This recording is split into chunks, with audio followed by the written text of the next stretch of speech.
है, you will be able to be honored. This is omnificability, very long word. English में कुछ बड़े लंबे लंबे शब्द हैं, है ना? इन्हीं में से 2 शब्द हमने आपको बताए, ठीक है। अब आइए मेंटल हेल्थ के बारे में चर्चा करते हैं। What is mental health?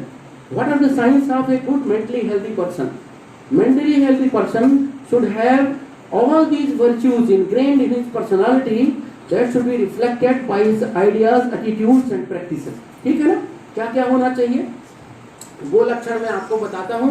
हमारे ऋषियों ने, हमारे वनिषियों ने, हमारे वेद शास्त्र वेदताओं ने, हमारे वेदों ने, हमारे उपनिषदों में, हमारे महर्षियों ने उन महान लक्षणों का वर्णन किया है। तो सबसे पहले हम गोस्वामी तुलसीदास जी से शुरू करें। नाम सुना है आपने? तुलसीदास जी, उन्होंने कौन से ग्रंथ की रचना की थी? Very good, very good, very good, intelligent gentry, very nice, बहुत अच्छे इंटेलिजेंट बच्चे हैं। Thank you, thank you, thank you. देखिए आज मैं चूंकि महर्षि जी के विद्यालय में आया हूँ, इसीलिए मैं महर्षियों की बात ज्यादा कर रहा हूँ। हमारे गोस्वामी तुलसीदास जी ने बड़ी सुंदर बात कही है। निर्मल मन जन सो मोहि पावा, निर्मल मन जन सो मोहि पावा, मोहि कपट छल छिद्र न भावा। मेंटली हेल्दी कौन है? वेलनेस किसकी प्रिजर्व है? जिसका मन निर्मल हो, और जिसके मन में कपट है, जिसके मन में छल है, जिसके मन में छद्म है, वो कभी भी मेंटली हेल्दी नहीं हो सकता। फिर मेंटली हेल्दी कैसा होता है व्यक्ति? सब ही सरल, सबके प्रति सरल, सब ही सरल, सब सन छल हीना, मम भरोसे ही हरस न दीना। सबके प्रति सरल हो, सबके प्रति विनम्र हो, सबके प्रति निश्चल हो, और सुप्रीम गॉड के प्रति समर्पित भावना रखता हो, उनके प्रति सम्मान का भाव रखता हो, ठीक है। शीतलता सरलता मैत्री, द्विजपद प्रेम धर्म जनयत्री। उसके व्यक्तित्व में शीतलता हो, वो शांत चित्त का हो, वो सरल हो, वो मित्र भाव से परिपूर्ण हो, ओतप्रोत हो, लबरेज हो, मित्र भाव से। और द्विजपद प्रीति धर्म जनयत्री, रिलीजियस भी हो, स्पिरिचुअल भी हो, वो व्यक्ति मेंटली हेल्दी कहलाता है, और उसी का वेलनेस प्रिजर्व माना जाता है। मित्र क्या होता है बच्चों? मित्र के लक्षण क्या होते हैं? मैं 2 शब्द बता दूं ताकि आप एक अच्छे मित्र बन सको, ठीक है।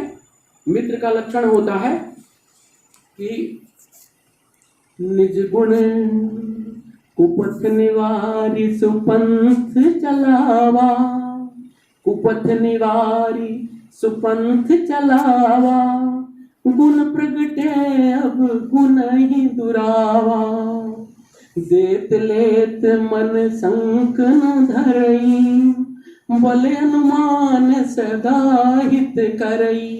अच्छे मित्र के लक्षण ये होते हैं। अच्छा मित्र कौन होता है? जैसे भगवान कृष्ण थे, है ना, भगवान कृष्ण, कि कुपथ निवारी सुपंथ चलावा, अपने मित्र को गलत मार्ग से हटा के सन्मार्ग में प्रवृत्त करे, वो है सच्चा मित्र। वही मेंटली हेल्दी भी होगा, ठीक है ना। अच्छा मित्र जो होगा मेंटली हेल्दी होगा। सुपंथ चलावा, गुण प्रगटे अब गुण ही दुरावा, अपने मित्र के गुण को प्रकट करे, बढ़ाए, दिनों दिन वृद्धि करे, और अब गुण ही दुरावा, और दुर्गुणों को दूर करने में अपनी भूमिका निभाए। फिर देत लेत मन संक न धरई, सिंपैथेटिक हो, एम्पैथेटिक हो, जो कुछ दे सके अपने मित्र की मदद कर सके तो करे, और बल अनुमान सदा हित करे, अपने जो सामर्थ्य हो उस सामर्थ्य के अनुरूप वो अपने मित्र की पूरी मदद करे, ठीक है बच्चों। अच्छे मित्र बनोगे ना? अच्छे मित्र के लक्षण ग्रहण करोगे, ठीक, वेरी गुड, वेरी गुड। अब आइए आपको हम मेंटली हेल्दी और वेलनेस जिसका प्रिजर्व्ड हो उसके और कुछ लक्षण सुना दें आपको। अच्छा, रामचरितमानस से ही सुनाते जाएं कि दूसरे ग्रंथों को भी सुना दें? दूसरे ग्रंथ का भी सुना दें। चलिए रामचरितमानस के कुछ और सुना देते हैं आपको। संयम धीरज तेहि रथ चाका, सत्यशील दृढ़ ध्वजा पताका। मेंटली हेल्दी पर्सन जो होता है, जिसकी वेलनेस प्रिजर्व रहती है, वो संयमी होता है, वो संयमी होता है। वो धैर्यवान होता है, वो सत्यनिष्ठ होता है, वो शीलवान होता है। ठीक है बच्चों। दम विवेक बल पर हित घोरे, क्षमा कृपा समता रजु जोरे। वो व्यक्ति अपने इंद्रियों को काबू में, आपको अपने व्यक्तित्व में समाहित करना है, तब आप मेंटली हेल्दी होंगे, आप फिजिकली हेल्दी भी होंगे, साथ में आपका वेलनेस प्रिजर्व रहेगा। आइए श्रीमद् भागवत का एक सुंदर सा श्लोक सुनाता हूं, जिसमें वेलनेस प्रिजर्व्ड व्यक्ति के और फिजिकली मेंटली हेल्दी व्यक्ति के लक्षण का वर्णन किया गया। बच्चों, श्रीमद् भागवत में स्कंद है, स्कंद 11वें स्कंद के 13वें अध्याय का 14वां श्लोक है। क्या श्लोक है, सुनना चाहोगे? बड़ी सुंदर बात कही बच्चों, उनको धारण करना तुम। मैं सुनाता हूं श्लोक। निरपेक्षम मुनिम शांतम, निरपेक्षम मुनिम शांतम, निर्वैरम समदर्शनम, अनुप्रजाम्यहम नित्यम, पूये ये त्वंघ्रिरेणुभिः, पूये ये त्वंघ्रिरेणुभिः। निरपेक्षम, आपको कभी किसी से कोई अपेक्षा नहीं रखना है, बल्कि दूसरों के लिए समर्पित भाव से हमेशा मदद के लिए तत्पर रहना। निरपेक्षम मुनिम शांतम, आपको मननशील होना है। श्रोतव्यो मंतव्यो निदिध्यासितव्य, अध्ययन का सबसे अच्छा तरीका श्रोतव्यो मंतव्यो निदिध्यासितव्य, सुनना है, मनन करना है और अपने व्यक्तित्व में समाहित करना है। ठीक है। तो निरपेक्षम मुनिम शांतम, शांत चित्त रहना है, व्यग्र नहीं रहना है। व्यग्र क्या, यह चाहिए वह चाहिए, थोड़ी देर या थोड़ी देर हुआ, यह कर ली वह कर ली, है ना, ऐसा नहीं। व्यग्र चित्र नहीं रहना है, अस्थिर चित्र नहीं रहना है। आपको स्टेबल माइंडेड होना है, आपको स्थित प्रज्ञ होना है, आपको गुणातीत होना है। ठीक है बच्चों। हो सकता है कुछ शब्द मेरे आपके ऊपर से बाउंसर निकल रहे हो, लेकिन उनको निकलने दीजिए। कुछ तो आपके लेवल पे आ रहे हैं ना बच्चों। यहाँ चूंकि यहाँ ये जो जेंट्री है आपकी, ये जो मानव समुदाय है, उसमें हर तरह के हाईली इंटेलेक्चुअल लोग भी बैठे हैं, हाईली इंटेलेक्चुअल लोग भी बैठे हैं, डॉक्टर्स भी हैं। तो देखिए, इसलिए हमको सबके हित की बात करना है, जो सबके लिए उपयोगी हो। तो निर्वैरम समदर्शनम, आपको कैसा चित्त रखना है? निर्वैर, किसी के प्रति वैर की भावना नहीं रखना है, तो आप हेल्दी कहलाएंगे, आपका वेलनेस प्रिजर्व माना जाएगा। समदर्शनम, सबको समान देखना। समदर्शी इच्छा कछु नाही, हर्ष शोक सीमित मन माही। ठीक है ना, आपको समदर्शी होना है। ऐसा नहीं मैं बहुत बड़ा I am doctor Mukund, no, ऐसा भाव नहीं रखना है, ये तो गलत बात हो गई। ठीक है बेटा, हमको समचित्त रहना है, समान।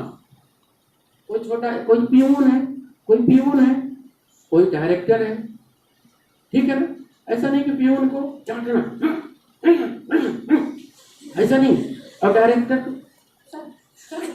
सब्जी लाइक दैट, ऐसा नहीं रखना है। आपको पियून के प्रति भी रिस्पेक्टफुल रहना है। He is also human being, वही आत्मा उसके हृदय में है जो आत्मा हमारे अंदर है। We are all the parts of universal consciousness, we are all the part of universal consciousness. ये संपूर्ण विश्व मानव समुदाय एक सृष्टि का एक समग्र रूप है, हम उसके भिन्न भिन्न हिस्से हैं। वही चीज मॉलिक्यूल्स जो हमारे बॉडी में है, वही सब में तरंगायित हो रहे हैं, वही ईश्वर की कृपा सब में प्रकाशवान है। ये समुद्र, ये क्वांटम फिजिक्स की बात कर रहा हूँ, that is the latest physics of nowadays. Hans Peter Durr ने इसको सिद्ध किया, German physicist. Hans Peter Durr ने यह कहा है equal to M, everybody is energy, we are not solid, we are looking solid but certainly we are not solid. क्योंकि हमारे शास्त्र कहते हैं बहुरंतश्च भूतानाम अचरम चरमेव च सूक्ष्मत्वात् विज्ञेयम दूरस्थम चांतिके च।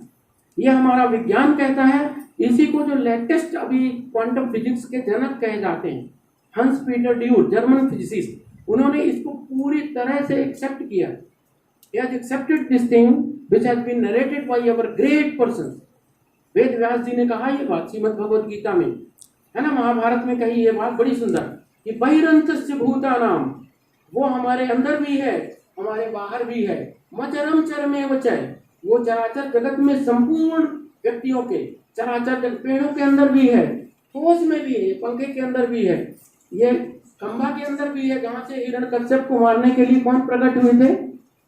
हिरण्यकश्यप को मारने के लिए प्रकट हुए थे ना भगवान जी, उनका नाम क्या है?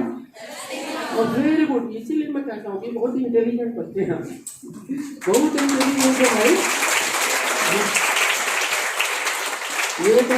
हाँ, ये तो कमाल के बच्चे हैं, बताइए, इनको पता है नृसिंह भगवान प्रकट हुए थे। खम्भ फाड़ी हिरणाकुश मार्यो, सुना है ना? नृसिंह भगवान प्रकट हुए थे कहाँ से?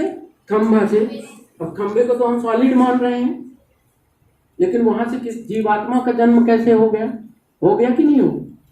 तो ये क्वांटम फिजिक्स की बात है। तो यूनिवर्सल कॉन्शियसनेस बच्चों ये कहलाती है।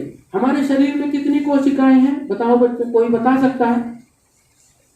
हमारे शरीर में number of cells in human body, कोई बता दे बच्चा, तो मैं उसको बढ़िया टॉनिक दूंगा इनाम में।